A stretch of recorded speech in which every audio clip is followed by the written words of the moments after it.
예, 비하인드 뉴스를 진행하겠습니다. 박성태 기자가 나와 있습니다. 어서 오세요. 첫 번째 키워드를 열어볼까요? 예, 첫 번째 키워드는 왼손이 모르게입니다. 무슨 상황입니까, 이건? 오늘 문재인 대통령의 국회 시정연설이 있었습니다. 이 자리에 자유한국당 의원들이 이전에 박문진 이사 선임에 항의하는 표시로 검은 리본을 달고 참석했고요. 저렇게 의석에 현수막 3개를 내걸고 항의를 하기도 했습니다. 크게 걸었네요. 예, 그렇습니다. 각 몇몇의 의원들이 일어서서 현수막을 잘 보이게 들고 있었습니다. 35분 정도의 시정연설이 끝나고 문재인 대통령이 박수를 받으면서 내려갔는데요. 민주당 쪽 의석 앞쪽부터 악수를 하고 그 다음에는 저렇게 자유한국당 쪽 의석으로 갔습니다. 김성원 의원부터 앞쪽으로 쭉 악수를 하며 자유한국당 가운데 통로를 지나자 자유한국당 의원들이 문 대통령이 오면 일어서서 악수하는 모습을 볼 수 있습니다. 지금 방금 김도읍 의원이 현수막을 들고 있다가 악수하는 모습인데요. 다시 보면 가까이 오자 어떡하지? 라는 표정으로 옆을 잠깐 본 뒤에 손을 바꿔서 악수를 하고 있습니다. 즉 왼손은 규탄 현수막을 들고 있고 오른손은 악수를 하고 있었습니다. 곤혹스러운 그런 상황이겠네요. 스스로도 약간 머쓱했는지 웃는 모습이 그렇겠죠. 잡혔습니다. 대통령 시정연설에서 야당이 이제 자신들의 정치적 입장을 항의 표시로 하곤 하는 건 뭐 과거에도 있었습니다. 근데 저렇게 악수하자고 하면 진짜 좀 곤란하긴 하겠습니다. 예, 피할 도리가 없었는데요. 지난 6월에 문재인 대통령의 첫 추경 시정연설 때는 이렇게 가운데 통로로 나왔습니다.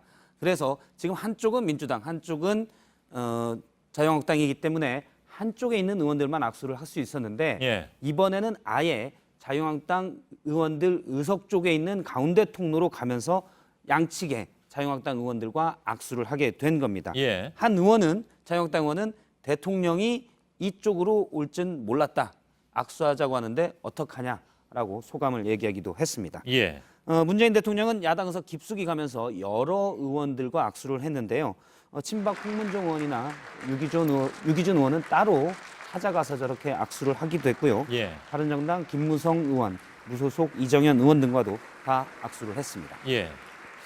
그 문 대통령 의도적으로 그렇게 한 것 같기도 합니다. 뭐 직접적이고 구체적인 스킨십이 이루어졌습니다. 두 번째 키워드는요? 두 번째 키워드는 마스크는 죄가 없다입니다. 뭡니까 이거는? 며칠 전 국정감사에서 있었던 일인데요. 놓쳤지만 꼭 짚고 넘어가야 할 것 같아서 다시 가지고 왔습니다. 30일 국정감사에서는 북한에 납포됐다가 송환된 흥진호 의원들에 대한 몇 가지 논란이 제기가 됐는데요. 자유한국당 의원들이 의혹을 제기했습니다. 직접 들어보겠습니다. 요즘 우리 어선해철에 우리 젊은 세대가 저렇게 많이 성찰하겠어요. 어선을 업으로. 일주일 이상 끌려갔다가 돌아오는 어부들의 모습입니다. 저 마스크는 왜 썼을까요? 자유한국당 몇몇 의원들은 기획 입국설, 간첩설까지 제기를 했는데요. 그 근거가 어부가 왜 접냐, 마스크는 대체 왜 썼냐입니다. 간첩설까지 나오기에는 합리적 의심의 근거라고 볼 수는 없었고요. 그러니까 어부들을 간첩이라고 얘기했다는 얘기인가요? 그렇습니다. 그래서 좀 더 파악을 해야 된다 이렇게 강하게 주장을 했는데 바로 정의당의 노회찬 의원이 반박을 했습니다. 역시 들어보겠습니다. 강하게 묻겠습니다. 여러 사람이 집단적으로 마스크 쓰고 나타나는 간첩입니까? 알았습니다. 근데 의심의 근거가 마스크라는 건 조금 좀 이해가 가진 않는데 마스크를 가지고 국회의원들이 국감장에서 간첩설을 언급한다는 것 이거 어떻게 봐야 됩니까? 잘 이해가 되지 않는데요. 마스크를 쓴 이유는 어제 정부 합동조사단에서도 나온 바가 있습니다. 선원들이 얼굴 노출을 꺼렸는데 그건 이제 본인들의 실수로 북한 영역에서 조업을 했기 때문에 그런 부분들을 좀 부끄러워한 것으로 보이고요. 오늘 한 선원은 인터뷰에서 얼굴이 알려지면 가족들이 시달리고 피해를 볼 것 같아서 마스크를 썼다라고 했습니다.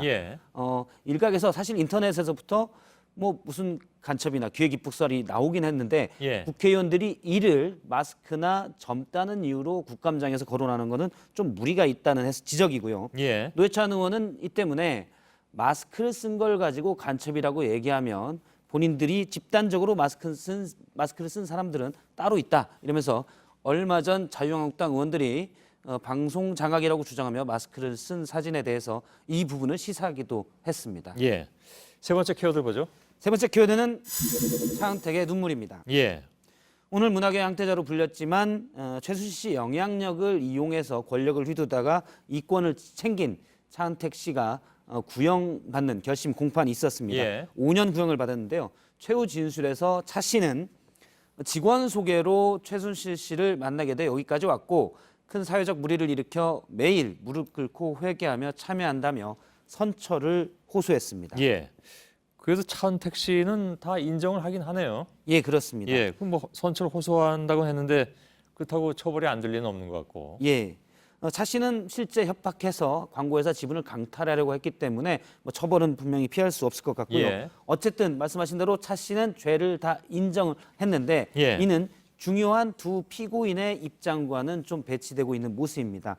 박근혜 전 대통령은 얼마 전 재판에서 법치의 이름을 빌린 정치 보복이다라면서 본인에게 있는 혐의를 반박을 했고요. 예. 최순실 씨 역시 그 다음 날 검찰 비리와 충성 경쟁 때문에 본인을 죄인으로 몰고 있다는 투로 얘기를 했습니다. 예. 따지고 보면 죄의 근원과 더 가깝게 있다고 여겨지는 피고인들은 무죄를 주장하고 그 힘을 이용한 주변의 피고인들은 선처를 호소하고 있는 격입니다. 그러게요.